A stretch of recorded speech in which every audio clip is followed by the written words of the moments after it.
Fala galera, boa noite para todo mundo. Pessoal, antes de mais nada, tem pessoas que me mandam mensagem perguntando se podem compartilhar os meus vídeos, se podem, por favor, compartilhem, comentem, dê as suas opiniões, dê o seu joinha, se puderem me sigam também nos canais onde eu divulgo meus vídeos, porque assim vocês me ajudam, quem sabe, né?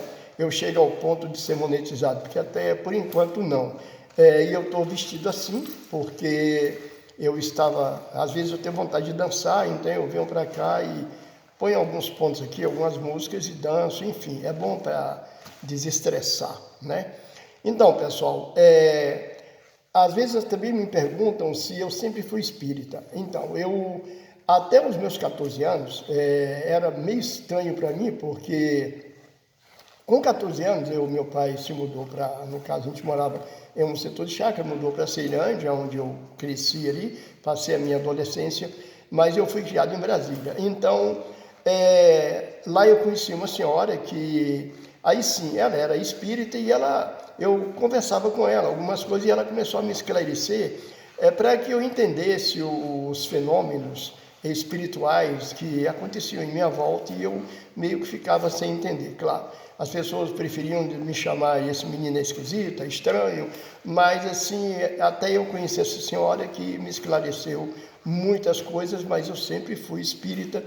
Agora, teve um tempo, há um tempo atrás, acho que uns 20 anos atrás, eu tinha uns amigos que eram evangélicos e eles me chamavam o tempo todo para ir na igreja, vamos lá, como se quisessem, entre aspas, me converter. Mas eu passei 10 anos na igreja evangélica. Fiquei 5 anos na Assembleia de Deus e 5 anos na Sara Nossa Terra.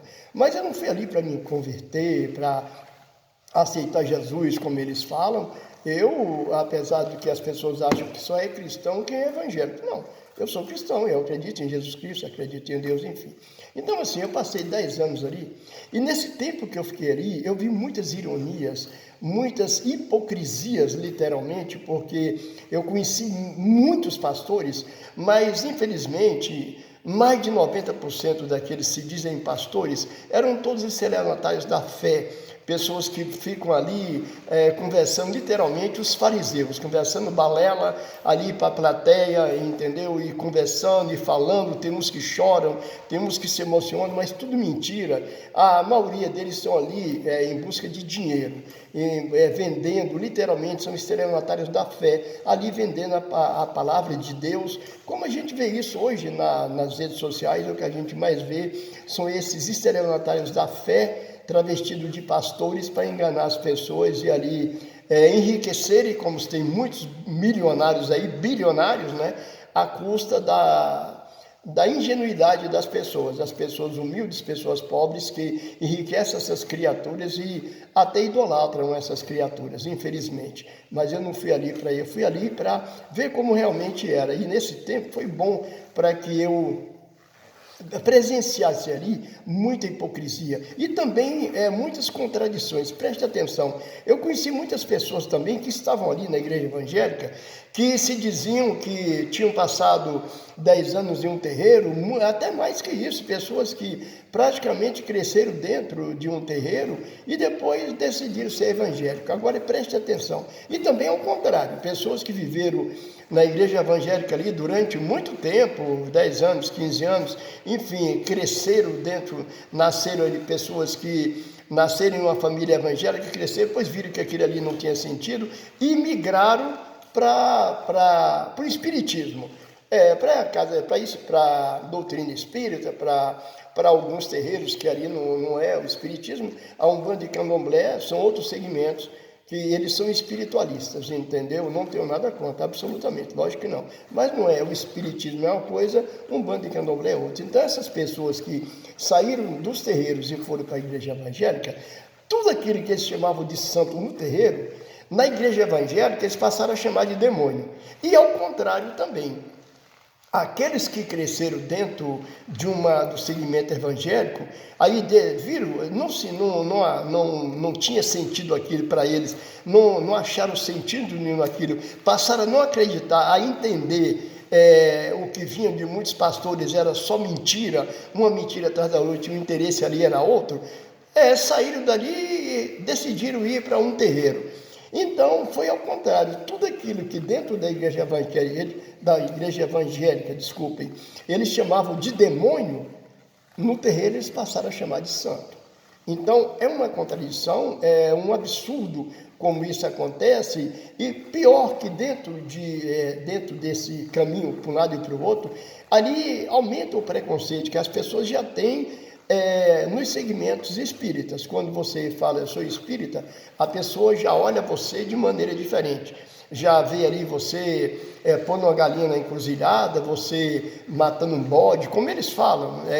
Então, assim, e no segmento do espiritismo, dentro dos terreiros mesmo, a Umbanda não tem nada a ver com isso, o Candomblé não tem nada a ver com isso. Só para vocês terem uma ideia, em alguns países africanos são cultuados mais de 200 orixás. No Brasil, são só 13 orixás que são cultuados no Brasil. O orixá mais forte deles é o Exu, que é o orixá da saúde, o orixá que abre os caminhos, o orixá da justiça. Então, é assim que tem que ser visto, não como demônio. O Exu, eu tenho muito... eu acredito muito nos orixás, eu sou espírita, eu sigo a doutrina espírita, mas dentro do meu segmento do espiritismo que eu sigo, o espiritismo que eu prego para as pessoas, eu tenho ali sim todos os orixás, tem os cavaleiros da luz, enfim, são os espíritos de luz, literalmente. Então, o Exu, ele não quer sacrifício de ninguém, ele não quer que tire a vida de bicho nenhum. O Exu não quer nada, o Exu não faz barganha com ninguém. O Exu ajuda quem precisa, se a pessoa merecer. Não é só a pessoa pedir uma ajuda, a pessoa tem que merecer. Tem que merecer aquilo que está pedindo. Se a pessoa fizer por onde realmente precisar de ajuda, recorrer à ajuda de um Exu, pedir ajuda de um Exu. Eu estou falando muito do Exu, que é o que as pessoas mais falam, até dentro das igrejas, que eles têm como o pior demônio do mundo é o Exu. Não tem nada a ver uma coisa com a outra. Então, assim, você vai ser atendido se você merecer. O Exu não quer barganha com ninguém, o Exu não faz troca com ninguém. O espírito de luz trabalhador, ele não bebe, não fuma, não fala palavrão. Ele se dirige a você da melhor maneira possível. Então, assim, eu gostaria muito que pessoas que têm um certo preconceito com os segmentos espíritas, que essas pessoas frequentassem uma reunião numa casa, num salão espírita, que fosse a um terreiro bem dirigido, que tenha ali o chamado Pai de Santo, que seja uma pessoa correta, que ele tenha respeito pela religião dele, porque dentro de todo segmento religioso tem os fariseus, tem os fajutos, tem os estelionatários da fé, digamos assim, mas tem as pessoas sérias também, em todos os segmentos, na igreja evangélica, no catolicismo, na Umbanda, no Candomblé, na doutrina espírita.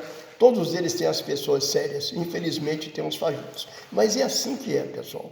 Mas essas pessoas que manipulam a fé, esses estelionatários da fé, eles fazem com que as pessoas criem preconceito com segmentos religiosos, principalmente na Umbanda e no Candomblé. As pessoas tem pessoas que têm aversão. Quando você fala de um terreiro, a pessoa vira as costas para você, tem uns que nem falam mais com você. Infelizmente isso acontece, mas as pessoas têm que começarem a ver o segmento espírita, tanto a doutrina espírita como a Umbanda e o Candomblé, frequentem esses lugares para que vocês tirem ali as suas dúvidas. Quando vocês forem frequentar, procure ali um terreiro que realmente a pessoa tem respeito por aquilo que ele segue, pela religião dele, se for um terreiro de Candomblé, ou tem terreiros que eles chamam de Aquimbanda, que tem a Umbanda e o Candomblé, que as pessoas, aonde for sério, visitem esses lugares, esses terreiros, esses salões espíritas, para que vocês tenham realmente uma noção do que realmente é a doutrina espírita, para ver se quebra esse preconceito absurdo que tem. Eu vou falar mais vezes aqui, gravar mais vídeos falando disso, e se vocês que gostam dos meus vídeos, façam pergunta, deem as suas opiniões, deixem ali do que vocês querem que eu fale no próximo vídeo que eu for gravar. Fiquem com Deus. e ótima noite para todos.